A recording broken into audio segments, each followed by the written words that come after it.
So the last time you were here, we spoke about the launch of the research affiliate's deletions ETF. This is a really fun one, of course, picking up stocks that have recently been booted out of some of the major indexes. You take a look at its post-election day performance, up 4% last Wednesday. It felt like everything went up that day, but the S&P 500, for context, was only up about 2.5%. So a big outperformance there. How do you explain it?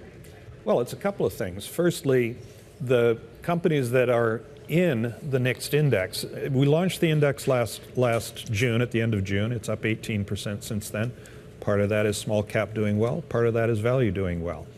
Part of that is the rebound effect. When companies get kicked out of indexes, they tend to outperform for 3 to 5 years after they're kicked out because they've been pushed down so hard by the bad news that led to the deletion and the deletion itself. Since ETF Architects launched the ETF, it's up 13%. And post-election, as you've noted, it's, I believe, up 6-7% since the election. So it has done what it is intended to do, to participate when value is coming back from being out of favor, when small cap is coming back from being out of favor, when the deep value, out of favor, unloved stocks that get kicked out of indexes come back. I like to joke that some of them go on to achieve great failure, but some of them actually come back very nicely. If you have two stocks, one doubles and the other falls in half, that two-stock portfolio is up 25%. And that dovetails nicely with the historic record that deletions tend to beat the indexes that they came out of by 28% over the 5 years after they're kicked out.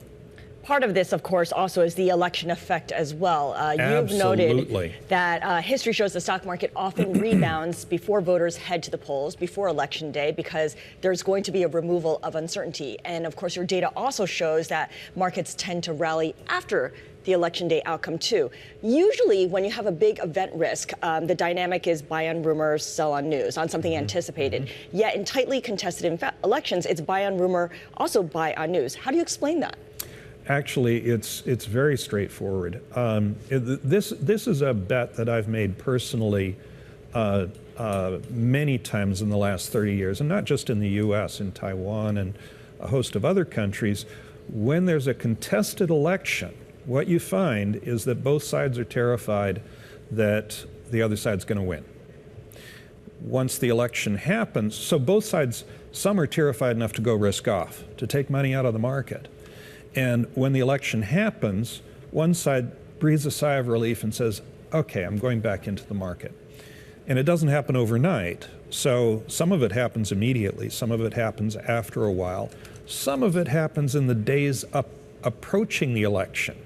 So as the election approached, it looked like Trump might very well eke out a win, and the odds were starting to shift in his favor. Markets were starting to move a little bit. They exploded to the upside when he won.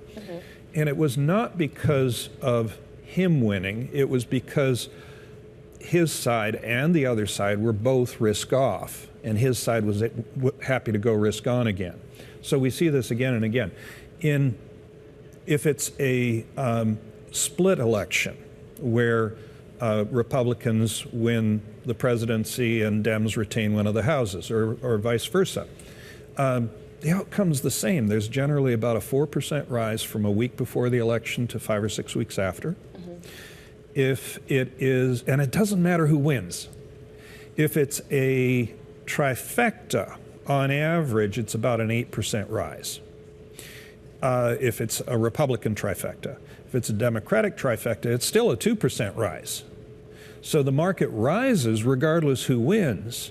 And the reason for that is that both sides are scared and risk off leading into the election.